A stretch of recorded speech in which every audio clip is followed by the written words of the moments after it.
या मंचावर विराजमान आपल्या सगळ्यांची दैवत छत्रपती शिवाजी महाराज, महात्मा ज्योतिराव फुले, सावित्रीबाई फुले, शाहू महाराज, डॉक्टर बाबासाहेब आंबेडकर आणि अर्थातच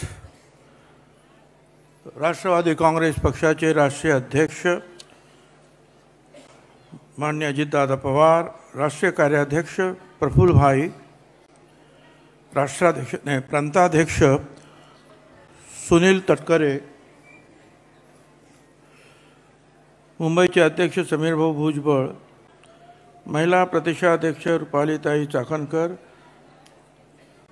सूरज चव्हाण, शिवाजीराव नलावडे, नरेंद्र राणे, आरतीताई साळवी, मनीषा तुपे, सुनील गिरी, पंकज भुजबळ, प्रमोद हिंदूराव, अनेक नावं आहेत. सर्व आता काय सगळ्यांची नावं घेत नाही कारण सांगितले आपल्याला जास्त वेळ नाही आहे म्हणून.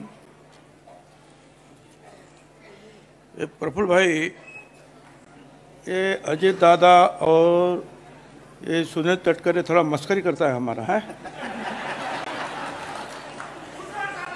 मैं उनको बोलना चाहता हूँ, मैं उस पुराने ज़माने का सिक्का हूँ,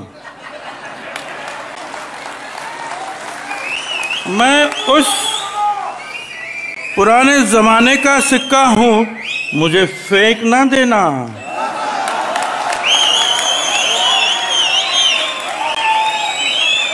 मुझे फेंक ना देना. हो सकता है बुरे दिनों में मैं ही चल जाऊं.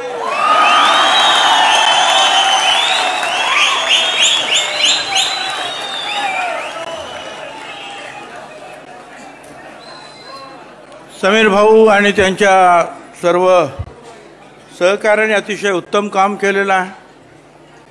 हा संपूर्ण षण्मुखानंद हॉल हा भरलेला आहे. बाहेर सुद्धा हजारो कार्यकर्ते उभे आहेत. आणि अशा वेळेला मला तो दिवस आठवतो ज्या दिवशी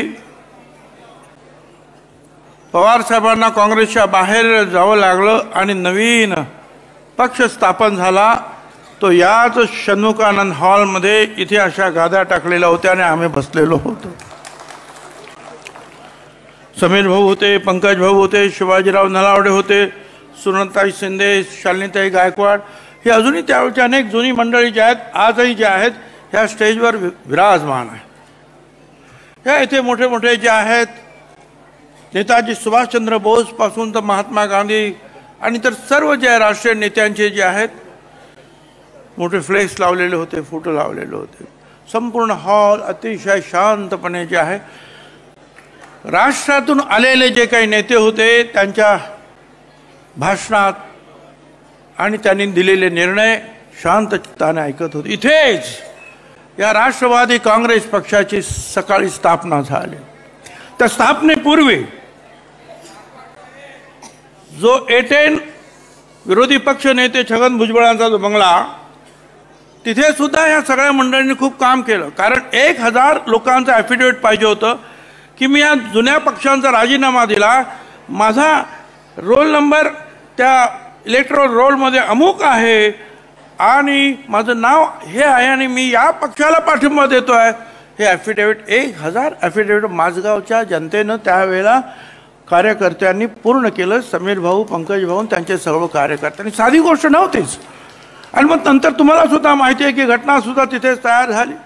स्वतः मी नंतर ते खोडके साहेब रात्री 12-12 वाजता हे सगळे जे झेंड्याचे गठ्ठे आणि पोस्टरचे गठ्ठे आम्ही उतरून घेत होतो. अडचणीतून आम्ही गेलो, काम केलं, आम्ही उभा केला पक्ष, ध्वज निर्माण केला.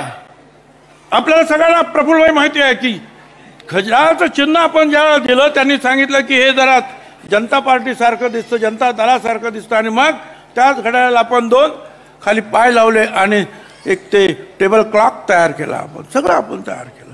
मी या महाराष्ट्राचा पहिला प्रांताध्यक्ष झालो आणि कामाला लागलो आम्ही. आम्हाला आज मला हे सांगण्याचं कारण असं आहे की आज अनेक पलीकडचे काही आमचे नवीन निर्माण झालेले अनेक नेते आहेत, आमच्यावर टीका करतात. अरे टीका करताना एक तर लक्षात घ्या की ज्या वेळेला पक्ष निर्माण झाला त्यावेळेला तुमचा लेखा हो पत्ता सुद्धा नव्हता ना. कुठे होता तुम्ही? तुमचा अजून राजकीय जन्म व्हायचा होता आणि तुम्ही आमच्यावर टीका करता, त्या अजितदादावर टीका करता. अरे पक्ष जो आहे स्थापन झाला, परंतु मोठ्या करण्यासाठी जे आहे काम करावं लागतं. पक्ष तर अनेक स्थापन होतात या देशामध्ये, लोकशाही आहे. स्थापन कधी होतात आणि संपतात कधी हेच कळत नाही. पण हा पक्ष जो आहे शून्यातून आम्ही वाढवला. पवार साहेबांच्या खांद्याला खांदा लावून काम केलेलं आहे आम्ही. आणि त्याच्यानंतरच्या काळामध्ये ही सगळी जी काही मंडळी जी आहेत यांनी गावागावामध्ये राष्ट्रवादी काँग्रेस पक्षाची शक्ती वाढवण्यासाठी प्रयत्न केला. अजितदादा असतील, सुनील तटकरे असतील, प्रफुल्लभाई तर निश्चितपणे, ही सगळी मंडळी आणि अनेक सगळेच नावं घेत नाही मी सगळे. तुम्ही आमच्यावर टीका करता. मग अशी कोणीतरी सांगितलं काय तर आमचे काय युथ काँग्रेसचे सूरज चव्हाण, त्यांनी त्या राखी सावंतची काय तुलना केली कोणाबरोबर? हा, राखी सावंत, जितेंद्र. कशाला त्या राखी सावंतचा अपमान करताय उगीच? काय आपलं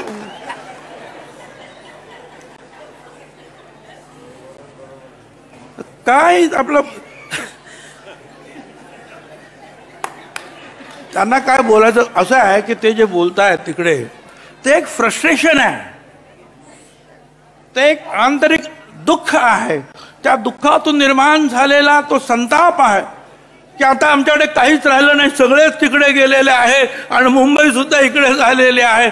मला सांगा, तो संताप हा येणार, त्यांच्या तोंडातून येणार, त्यांच्या मुखातून येणार, तो ते व्यक्त करणार. त्याचं आपण स्वागत केलं पाहिजे. ते जेवढे संतापतील आपण समजलं पाहिजे तेवढं आपली शक्ती वाढलेली आहे.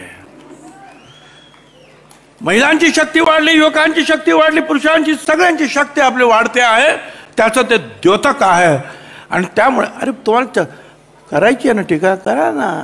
राष्ट्रीय प्रश्न आहेत, राजकीय प्रश्न आहे. येऊन जाऊन ते छगन भुजबळ, ते अजित पवार, ते तटकरे, ते प्रफुल्ल पटेल, काय झालं? विसरा आता आम्हाला, तुम्ही विसरा आणि नवीन तुमचं काम उभं केलं करा तुम्ही. आम्ही आमचं काम निश्चितपणे उभं कर. त्यावेळेला सुद्धा सकाळी इथे पक्ष स्थापन झाला आणि संध्याकाळी शिवाजी पार्कवर जे आहे लाखो लोकांची सभा आपण आयोजित केली. समीर असतील, पंकज असतील, मी तुम्हाला सांगतो 3-3, 4-4 दिवस घरी आलेच नाहीत.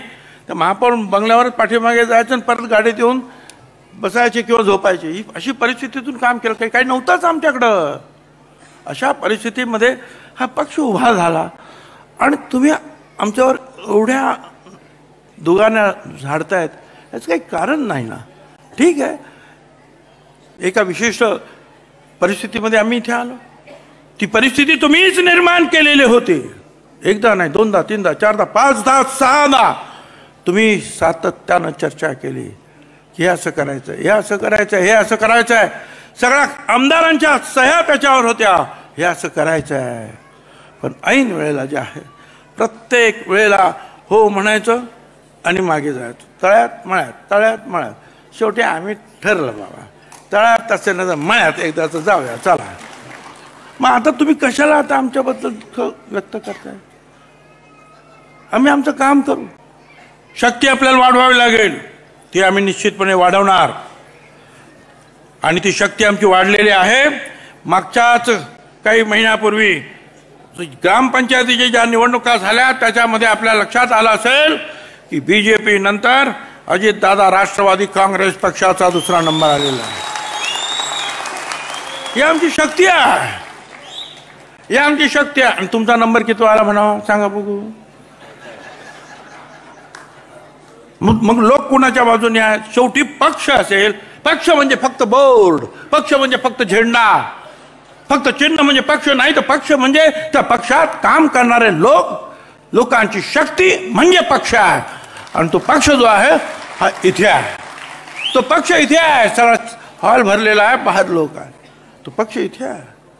आणि माझी खात्री आहे हे सगळं पाहून उरले सुरले सुद्धा येईल. पण आता काय आहे की असे काही काही लोक तिकडे भाषणं करतात आता मगाशी सांगितलं की ते अमुक अमुक बोलले, ते रामाबद्दल असं बोलले, याच्याबद्दल. तर कधी कधी मला असं वाटतं की उरला सुरला तो पक्ष जे आहे संपवायला बाहेरच्या लोकांची आवश्यकता नाही. हीच मंडळी जी आहे हा पक्ष लवकर जो आहे तो संपवून टाकतील, अशी परिस्थिती निर्माण आहे. काही गरजच नाही.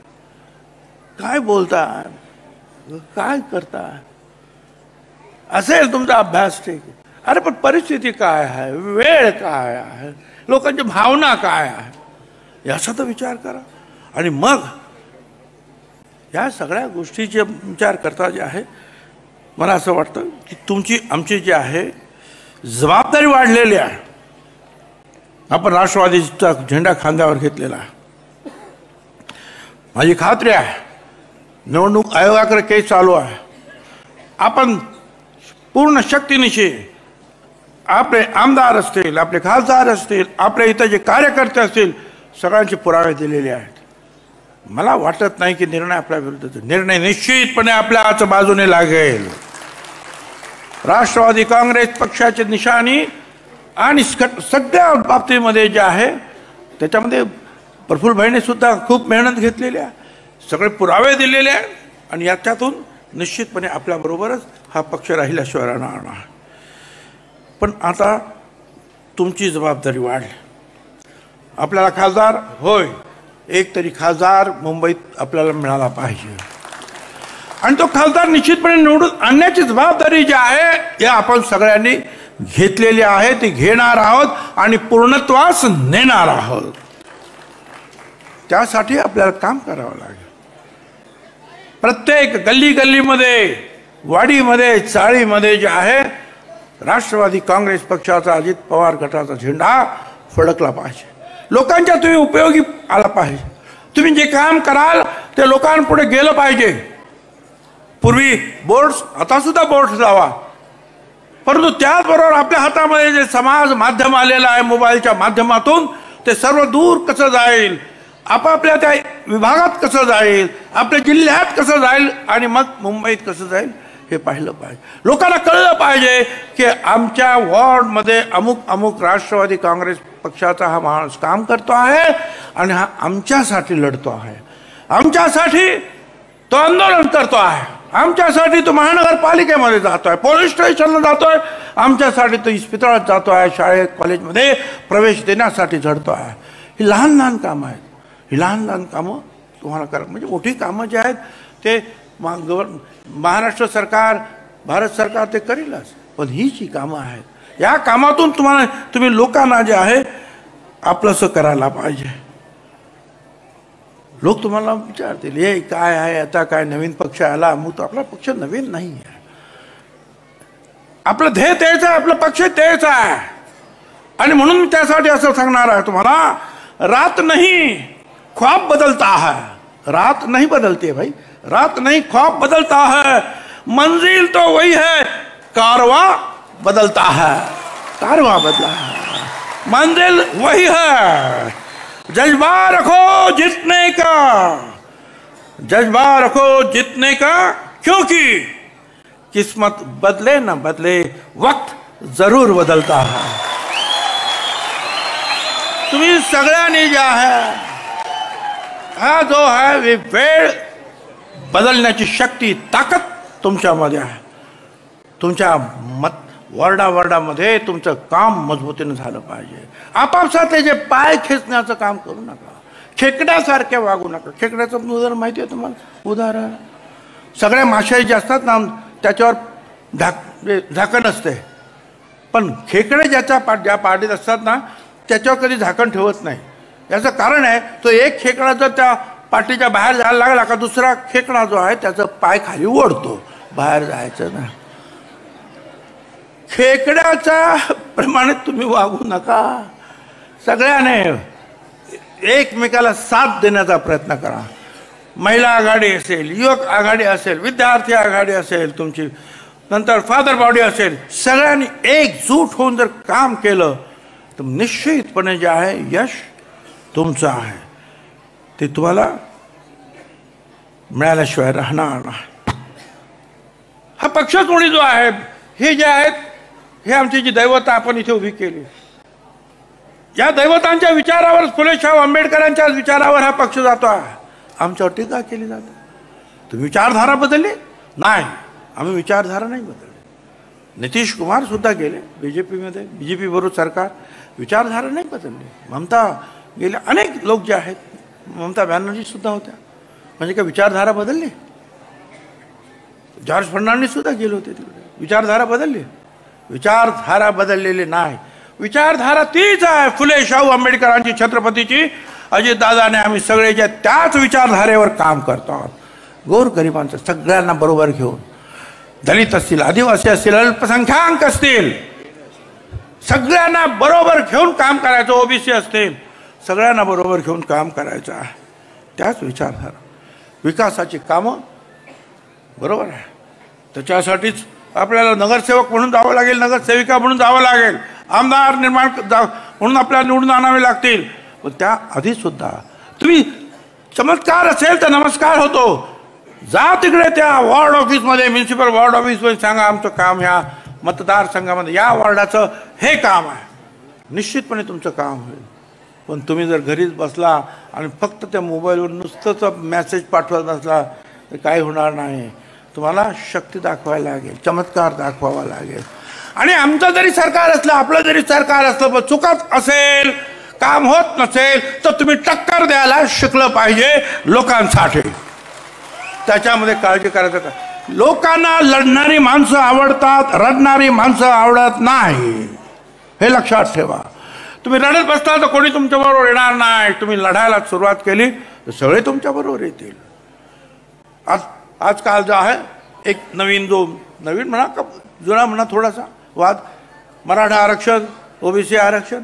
एक लक्षात घ्या, मी जे काय बोलतो आहे तेच तर सगळे बोलत आहे. ओबीसीला धक्का न लावता मराठा समाजाला आरक्षण द्या, हे मी बोललो, हे अजितदादा बोलले, हे तटकरे बोलले, हे प्रफुल्लभाई पटेल बोलले, हे शरद पवार साहेब बोलले, मुख्यमंत्री तेच बोलतायत, फडणवीस तेच बोलतायत, आणि सगळे तर तेच बोलतायत. मी फक्त जे आहे थोडा अधिक त्याच्यावर प्रकाश टाकतो आहे की नियम काय आहेत, कायदे काय आहेत, ओबीसी लोक किती आहेत, त्यांचे अधिकार किती आहेत, त्यांची परिस्थिती काय आहे, आणि म्हणून एक वेगळं आरक्षण मराठा समाजाला निश्चितपणे द्या, हेच तर मी सांगतो आहे. पण काही लोक जे आहेत, मला काय कल्पनाच नाही, मुद्दा आम्ही ओबीसी मध्येच घेणार. अरे कशाला रे बाबा, तुम्हाला द्यायला तयार आहोत ना आम्ही, आणि दिलंच होतं ना मागे फडणवीस सरकारच्या वेळेला सुद्धा जे आहे त्या हायकोर्टापर्यंत टिकलं. थोडंसं काही अडचणी राहिला, सुप्रीम कोर्टामध्ये अडकलं, क्रिएटिव्ह पिटिशन वगैरे सुरू आहे. आणखी नवीन पद्धतीनं त्या त्रुटी दूर करण्याचं काम जे आहे न्यायमूर्ती जे आहेत रिटायर्ड ते करतायत. परंतु जर त्याच्या पाठीमागे जर एक विचित्र काहीतरी राजकारण जर कोणाला करायचं असेल तर मोठी पंचायत होईल. ओबीसी असतील, दलित असतील, आदिवासी असतील, कुणाच्याही अधिकाराला धक्का न लावता जे आहे मराठा समाजातील सर्व गोर गरिबांना सुद्धा त्यांना आरक्षण मिळालं पाहिजे, ते वेगळं मिळालं पाहिजे, हा माझा हेतू आहे. आणि त्याच्यासाठी मी लढतो. बरं, मी ते काय आज लढतो काय? अरे मुळात मी जे आहे पवार साहेबांमुळे काँग्रेसमध्ये आलो, शिवसेना सोडून त्या मंडल कमिशनच्या साठी आलो ना. त्यावेळेचे आता जे जुने कार्यकर्ते ते आठवा काय काय झालं होतं. सांताक्रूजच्या एअरपोर्टला उतरलो, नागपूरहून आलो, माझगावपर्यंत जे आहे काचांचा सडा पडला होता सगळा. त्या स्थितीमध्ये आम्ही लढलो ना, ओबीसीसाठी, मंडलसाठी लढलो, पवारसाहेबांच्या बरोबर आलो, आणि आज 30-35 वर्ष आम्ही ते काम करतो आहोत. कुणावर अन्याय नको, एवढंच माझं म्हणणं आहे.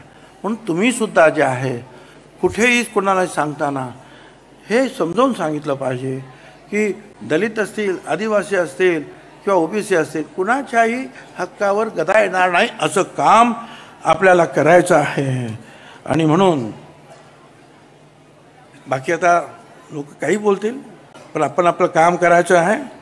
आणि एक लक्षात घ्या तुम्ही की कोणी किती वाईट साईड बोललं, आपण आपलं काम करत राहा, काळजी करू नका.